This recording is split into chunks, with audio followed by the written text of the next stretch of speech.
आपने देखना शुरू कर दिया है Bihar news network.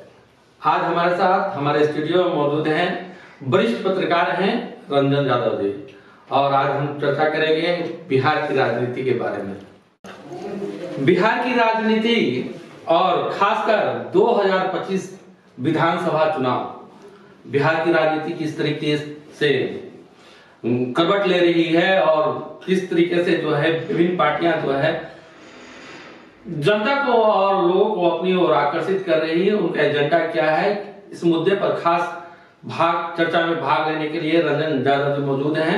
Sir, NDA का जो है कहना है कि जो है हम नीतीश के चेहरे पर ही चुनाव लड़ेंगे, क्या लगता है कि एनडीए जो है नीतीश के चेहरे पर ही चुनाव लड़ेगी?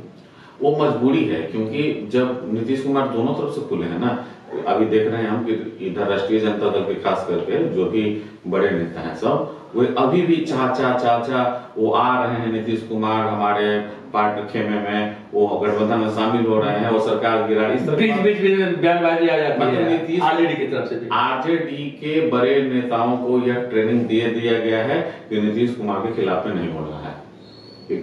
उम्मीद इनको है कि चाचा आरजेडी को कहीं ना कहीं उम्मीद दिखती है, उम्मीद दिखती नहीं है, दिखाया जाता है। सच्चाई यही है कि नीतीश कुमार एनडीए छोड़कर कहीं नहीं जाने वाले हैं, लेकिन नीतीश कुमार के जो वोटर हैं वो बिल्कुल सॉफ्ट हैं। हाँ, सॉफ्ट कॉर्नर। हाँ, वो बीजेपी से विरोध में भी रहते हैं और लालू यादव के विरोध में भी रहते हैं, तभी तो नीतीश कुमार के साथ बने हुए हैं जो अति पिछड़ी की बात की जाए, वो वोटर जो है राजद चाहता है कि वो गलती से हमारे ऊपर आ जाए। और दूसरा चीज, नीतीश कुमार का जो चेहरा है वो सांप्रदायिक नहीं है, तो मुसलमान वोटर जो राजद से छिटका है वो कंबाइंड हो जाए बीजेपी के साथ। इसलिए राजद के बड़े नेता जो भी हैं, चाहे तेजस्वी यादव हो गए या और भी जो भी बड़े नेता हैं राजद के, दूसरा बारी सिद्दीकी की बात की जाए, बहुत लोग हैं, तो वो बीजेपी पे तो हमलावर होते हैं, लेकिन नीतीश कुमार पर हमलावर नहीं होते हैं। उनके पीछे का रीजन ये है कि नीतीश के वोटर अगर 2-4-5% भी इनके अंदर आता है तो कहीं जो है सॉफ्ट कॉर्नर जो है आरजेडी की तरफ से नीतीश के प्रति। हाँ, कारण ये है उनके वोटर इधर आ सकते हैं और किसी भी समय जो है राजनीतिक जो है समीकरण का खेल है, हो सकता है। नहीं, अब नीतीश कुमार इधर नहीं आने वाले हैं, वो महागठबंधन की तरफ अब नहीं आएंगे, वो अभी उधर ही चुनाव लड़ेंगे, क्योंकि सब चीजें जो है एक बहुत बड़ा वोट प्रतिशतता के आधार पर देखा जाए तो अत्यंत पिछड़ा वर्ग 38 से 40% जो है वोटर है, अत्यंत पिछड़ा वर्ग। दोनों गठबंधन, महागठबंधन और एनडीए दोनों इसको साधने की भरपूर कोशिश कहीं न कहीं करती हुई दिखाई देती, क्या लगता है आपको? नहीं, तो अति पिछड़ा वोटर ऐसे वोटर हैं जिसको बिहार में पचफोड़न कहा जाता है। हाँ। और वो 55 से ज्यादा जातियां हैं उनमें। हाँ। तो अभी मूल रूप से वो उसका वोटर का अगर 70-80% जोड़ दिया जाए तो नीतीश कुमार के साथ है, और कहीं कहीं विरोध में, जैसे कि जो फॉरवर्ड जाति हैं जैसे ब्राह्मण, भूमिहार, लाला और राजपूत, इनके बगल में जो अति पिछड़ी जातियां बसी हुई हैं, हालांकि उनकी संख्या बहुत कम है, वो जो बसी हुई है वो लालू यादव के साथ है।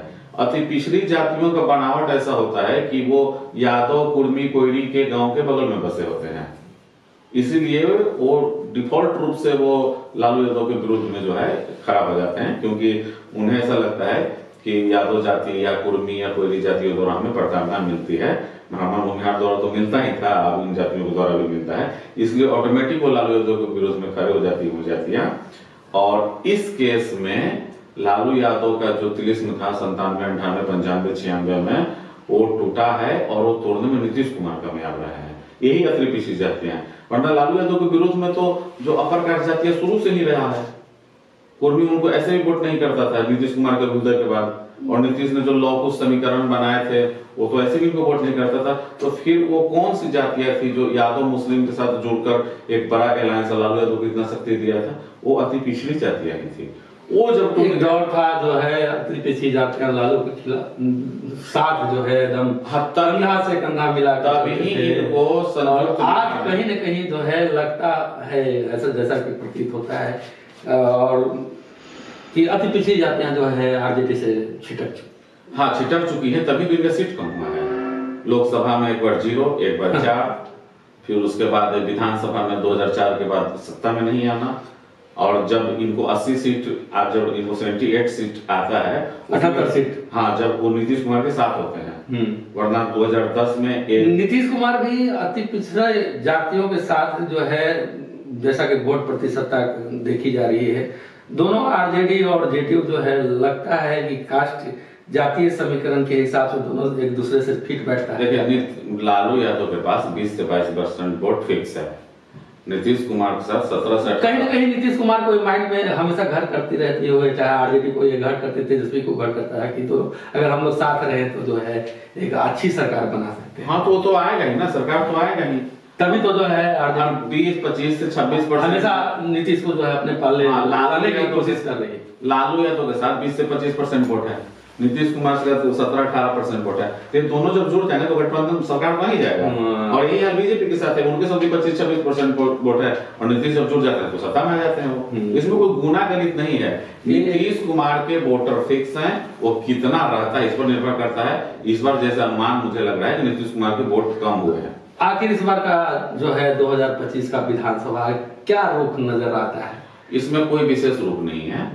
रोजगार के मुद्दे पर तेजस्वी यादव, किन मुद्दों पर ही अगर बात की जाए, कौन से मुद्दे होंगे जो है जनता, विभिन्न पार्टियां जो है महागठबंधन और एनडीए जो है जनता के पास ले जाएगी? देखिए कि जो है सिर्फ जो है जातीय आधार पर चुनाव लड़, मैं बताता हूँ। जैसे जनता के बीच में नेता तो बात करेंगे विकास का, नीतीश कुमार अपने विकास का बखान करेंगे, तेजस्वी यादव बोलेंगे 17 महीने में मैंने नौकरी दी है। बात तो करेंगे नौकरी का, लेकिन अंततः दोनों तरफ से जो है 17 महीने तेजस्वी करेंगे, और इधर नीतीश करेंगे कि हम जो है हमारे द्वारा जो है किया। लेकिन मुद्दा होगा तो विकास ही होगा।